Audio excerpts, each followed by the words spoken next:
Hola, ¿qué tal? Bienvenidos. Esta vez nos toca analizar los elementos del control preventivo provisional del amparo en revisión 716 diagonal 2012.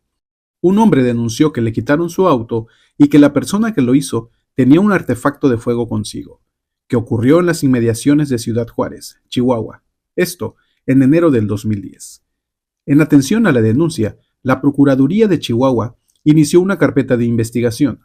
3 semanas después, se perpetró un acto doloso en contra de un grupo de jóvenes que celebraba una fiesta en la entrada de un inmueble. Varios automóviles arribaron al lugar y del interior descendió un grupo de personas para accionar sus calibres en contra de los asistentes. El resultado fue de 15 jóvenes dados de baja y otros 10 que lograron sobrevivir. Posteriormente, en febrero del 2010, en el municipio de Juárez, Chihuahua, 2 elementos del ejército realizaban patrullajes. Durante el desarrollo del operativo, observaron un vehículo cuyo conductor, al darse cuenta de su presencia, aceleró la marcha. Esto motivó a que los agentes lo interceptaran y lo detuvieran. Previa autorización del conductor, los militares inspeccionaron el vehículo y al revisar el número de serie, se percataron de que el vehículo tenía un reporte de hurto, por lo que detuvieron al conductor. Los agentes lo remitieron a las instalaciones castrenses. Un día después, el detenido rindió su declaración ante el Ministerio Público, en la que confesó haber intervenido en el acto en contra de los jóvenes. Además, afirmó que en la comisión de los hechos utilizó el vehículo con el que fue asegurado. Días más tarde, el Ministerio Público presentó una acusación ante el juez de control por los delitos de detención o posesión de vehículo hurtado y utilización de vehículos automotores robados para la comisión de un delito diverso. Por su parte, el juez de control dictó un auto de vinculación a proceso por el cargo de detentación o posesión de vehículo robado. Inconforme, el acusado promovió un juicio de amparo indirecto en contra del auto de vinculación a proceso. Sostuvo la inconstitucionalidad de la resolución y estos fueron sus argumentos. La detención aconteció un día antes de la fecha señalada. La detención no fue autorizada por el aparato judicial ni ocurrió en flagrancia, y la resolución del juez estuvo motivada por las declaraciones extraídas por medio de coacción física en su contra y rendidas en sede militar. Asimismo, el acusado señaló la falta de valoración del dictamen pericial que descartó la relación entre sus huellas dactilares y las encontradas en el vehículo decomisado. El juez de distrito negó el amparo y resolvió que, primero, el auto de vinculación a proceso estuvo apegado a la Constitución. Segundo, el acusado no probó que la detención fue realizada en circunstancias distintas a las narradas por el Ministerio Público. Tercero, la detención respetó los formalismos procesales y las declaraciones fueron obtenidas con métodos conforme a derecho. Por lo tanto, el acusado interpuso un recurso de revisión. Argumentó que la resolución del juez de distrito contravino sus derechos humanos, ya que los reclamos en torno a la coacción física en su contra fueron pasados por alto. La confesión no fue corroborada por ningún otro dato de prueba.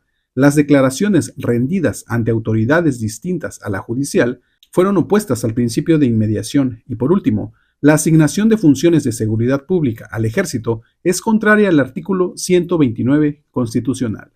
El recurso de revisión fue admitido por un tribunal colegiado. Sin embargo, el recurrente solicitó a la Suprema Corte el ejercicio de su facultad de atracción. La solicitud fue declarada procedente, por lo que la primera sala asumió el estudio del recurso en revisión. Entonces, se planteó el problema jurídico. ¿Cuáles son los parámetros constitucionales que justifican la aplicación de un control preventivo provisional en una detención realizada por agentes militares? Este fue el criterio de la Suprema Corte. La implementación de un control preventivo provisional se debe ceñir a ciertos parámetros constitucionales. En efecto, es necesario que la autoridad que detiene a una persona aporte datos suficientes y necesarios para, primero, comprobar que los hechos narrados efectivamente sucedieron. 2. Comprobar la manera en que se logró la detención del quejoso. 3. Las acciones concretas realizadas para interceptar el vehículo que supuestamente conducía el imputado. 4. El lugar específico en donde se logró la detención. Y 5. Las razones que llevaron a los agentes a realizar un control preventivo provisional de grado superior. Esa información no fue aportada de manera suficiente por los agentes militares. Justificación del criterio. En el caso que se analiza, no existen datos idóneos que permitan sostener, en primer término, que la detención del quejoso se realizó en las circunstancias descritas en el parte informativo suscrito por los militares que afirman haberlo aprehendido en flagrante. En el caso que se analiza, no existen datos idóneos que permitan sostener, en primer término, que la detención del quejoso se realizó en las circunstancias descritas en el parte informativo suscrito por los militares que afirman haberlo aprehendido en flagrante comisión del delito por el que se dictó el auto de vinculación a proceso reclamado.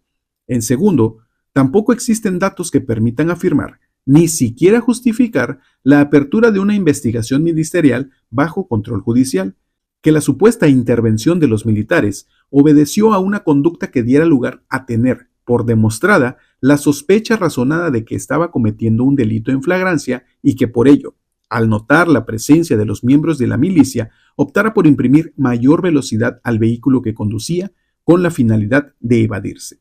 Por el contrario, aun si se asumiera como cierta la forma en que los militares narran que aconteció la detención, el Ministerio Público dejó de observar el principio de acusación que rige el sistema procesal penal acusatorio y oral, al no presentar los datos que permitieran a la autoridad judicial realizar un control de la detención bajo el supuesto de sospecha razonada que justificaba la revisión del quejoso ante la posible comisión de un delito en flagrancia. Lo cual sería claro si quienes realizaron la detención del quejoso no se hubieran limitado a justificar su intervención al señalar que cuando el quejoso notó la presencia de los vehículos militares, de inmediato imprimió mayor velocidad al automóvil que conducía. Con esta afirmación de los aprensores, se pretende justificar que el quejoso realizó un comportamiento que podría calificarse objetivamente como sospechoso, al tratarse de un acto evasivo para ocultar que estaba en comisión de un delito flagrante. Sin embargo, en términos del parámetro de regularidad constitucional, es insuficiente para considerar que la detención del quejoso fue legal.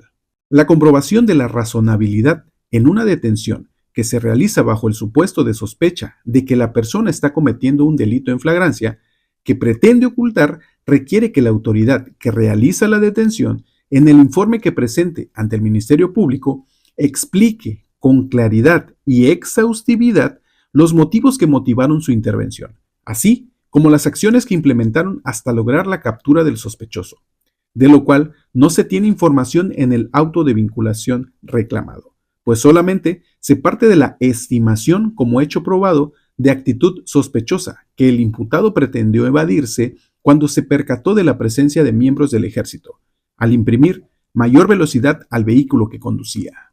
Sin embargo, no existen datos que lleven a estimar que la circunstancia narrada efectivamente sucedió y que den respuesta a simples interrogantes de las circunstancias en que se logró la detención del quejoso, como las acciones concretas realizadas para interceptar el vehículo que supuestamente conducía el imputado, el lugar específico en donde se logró la detención y las razones que llevaron a los agentes a realizar un control preventivo de grado superior que superara una verificación superficial sobre la actitud evasiva que supuestamente adoptó, la razón por la que transitaba por el lugar, ruta y destino al que se dirigía, para entonces implementar una revisión exhaustiva de la persona y el vehículo hasta obtener información de que el automóvil estaba reportado como robado.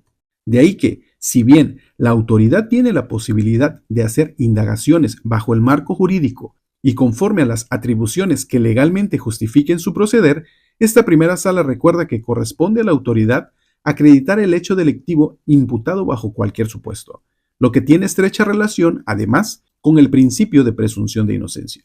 De acuerdo al anterior análisis, la primera sala afirmó que, en este caso, la persona fue detenida bajo la imputación de posesión de vehículo robado, pero ello nunca se justificó jurídicamente.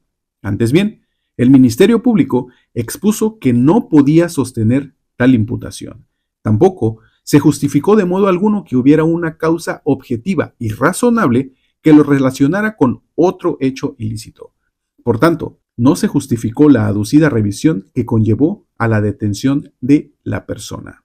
De este modo, no puede justificarse constitucionalmente que bajo pretexto de cumplirse con cuestiones de aducida legalidad, como en el caso, por elementos del ejército mexicano, bajo la detención por alegada flagrancia que no quedó justificada, en realidad haya actuado de manera arbitraria. Decisión La Suprema Corte resolvió que el inculpado fue víctima de coacción física en su contra, lo que afectó de ilicitud la totalidad de la fase de investigación. Además, los datos de prueba sustentaron una restricción injustificada a la libertad personal, que generó la inconstitucionalidad del auto de vinculación a proceso. En consecuencia, revocó la sentencia recurrida, concedió el amparo a la persona y la dejó en libertad.